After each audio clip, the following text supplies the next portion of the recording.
امریکی صدر Barack Obama نے اس عزم کا اظہار کیا ہے کہ امریکی صدارتی انتخابات میں مبینہ مداخلت کرنے پر روس کے خلاف کارروائی کی جائے گی۔ انہوں نے یہ بات NPR سے بات کرتے ہوئے کہی۔ انہوں نے کہا کہ ہمیں ایکشن لینے کی ضرورت ہے اور ہم لیں گے۔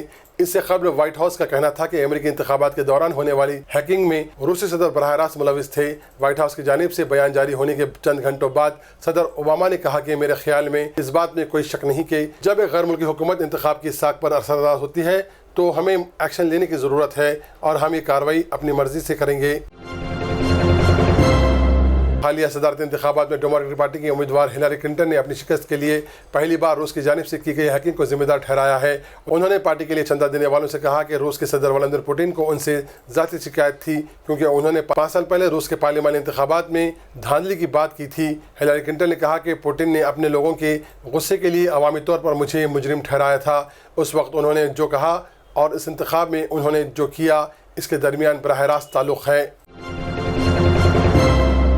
روس نے امریکہ کی جانب سے صدارتی انتخابات میں روس کے ملوث ہونے کے الزام کے رد عمل میں کہا کہ امریکہ روس ہیکنگ کے ثبوت سامنے لائیں ورنہ خاموش ہو جائیں۔ روس کا کہنا ہے کہ امریکی انتخابات کے حوالے سے روسی مداخلت کے دعوے انتہائی نازیبا ہیں۔ روسی صدر ولادیمیر پوٹن کے ترجمان کا کہنا تھا کہ امریکہ کو یا تو یہ بات ختم کرنی چاہیے یا پھر اس کا ثبوت پیش کرنا ہوگا۔ امریکی حکام کا کہنا ہے کہ بین الاقوامی سمندری حدود میں پانی کے نیچے کام کرنے والی ڈرون کو واپس کرنے کے لیے انہوں نے چین سے باقاعدہ طور پر درخواست کی ہے۔ امریکہ کا الزام ہے کہ چین کے بحریہ نے ساؤتھ چائنا سی بحیرہ میں جنوبی چین میں ایک امریکی زیر آب تحقیقات کرنے والی ڈرون کو اپنے قبضے میں لے لیا تھا۔ تفصیلات کے مطابق یہ واقعہ اس وقت پیش آیا جب امریکی بحری جہاز USNS بوٹچ سمندری سطح کا سروے کرنے والا بحری جہاز اس ڈرون کو نکالنے والا تھا۔ امریکی حکام کا کہنا ہے کہ آبی ڈرون کو اوشن گلائڈر کا نام دیا گیا ہے اور یہ پانی میں نمکیات اور درجہ حرارت کا تجزیہ کرنے کے لیے بنایا گیا ہے۔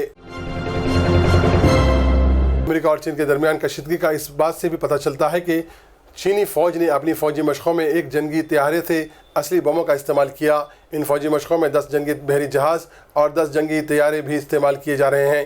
ان ملٹری مشقوں کا فوکس فضا سے سمندر اور سمندر سے فضا میں چیلنج پر رکھا گیا ہے۔ چینی ٹیلی ویژن کے مطابق فوجی مشقوں میں لڑاکا ہوائی جہازوں کا ایک پورا اسکواڈرن پہلی مرتبہ استعمال کیا جا رہا ہے۔ مشرقی حلب سے عام شہریوں اور جنگجوؤں کے انخلا میں تعطل کے حوالے سے متضاد اطلاعات موصول ہو رہی ہیں۔ روسی وزارت دفاع کے مطابق مشرقی حلب سے عام شہریوں اور باغیوں کے انخلا کا عمل مکمل ہو گیا ہے، جبکہ باقی ذرائع نے اس خبر کی تردید کی ہے۔ سیریا کی حکومت کی دفاعی ذرائع نے تصدیق کی ہے کہ مشرقی حلب سے انخلا کی عمل کے رکنے کی وجہ باغیوں کی جانب سے امن معاہدے پر مکمل طور پر عمل نہ کرنا ہے۔ بتایا گیا ہے کہ اہرال الشام اور دیگر باغی تنظیموں نے ترکی کی درخواست کے باوجود بسوں اور ایمبولینس کو الغیا اور کنفیہ نامی گاؤں میں داخل نہیں ہونے دے رہے ہیں۔ یونائٹڈ نیشن کے سبکدوش ہونے والے سیکریٹری جنرل بان کی مون نے سیریا کے شہر حلب کو جہنم سے تشبیہ دی۔ انہوں نے یہ بات اپنی آخری پریس کانفرنس میں کہی۔ وہ جاریہ سال کے اختتام پر سبکدوش ہو رہے ہیں۔ بان کی مون کے مطابق مجموعی طور پر ہم نے سیریا کی عوام کو ناکام کیا ہے۔ امن تبھی قائم ہوگا جب ہمدردی، انصاف اور مقروءہ جرائم کے معاملے کا احتساب ہوگا۔ بان کی مون نے سیریا کی حکومت پر زور دیا ہے کہ وہ انخلا کی کوشش جاری رکھیں۔ یونائٹڈ نیشن نے کہا کہ 2 برس سے جاری خانہ جنگی نے یمن کے 28 ملین کی آبادی میں سے آدھی سے زیادہ آبادی کو بنیادی خوراک کی رسائی سے تقریباً محروم کر دیا ہے۔ عالمی ادارے نے یہ بھی بتایا کہ اس آدھی سے زیادہ آبادی میں تقریباً 7 ملین کو بھوک کا سامنا ہے۔ امدادی ادارے نے وارننگ دی ہے کہ حالات ایسے ہی رہیں تو اس ملک میں خوراک کی شدید قلت سے قحط پیدا ہو جائے گا۔ اسی دوران یمن کے گیہوں امپورٹ کرنے والے سب سے بڑے تاجر نے اپنی امپورٹ کو فی الحال منسوخ کرنے کا اعلان کیا ہے۔ بتا دیں کہ یمن میں حوثی شیعہ ملیشیا اور صدر منصور ہادی کے درمیان اقتدار کی رساکشی نے سول وار کی حالت پیدا کر رکھی ہے۔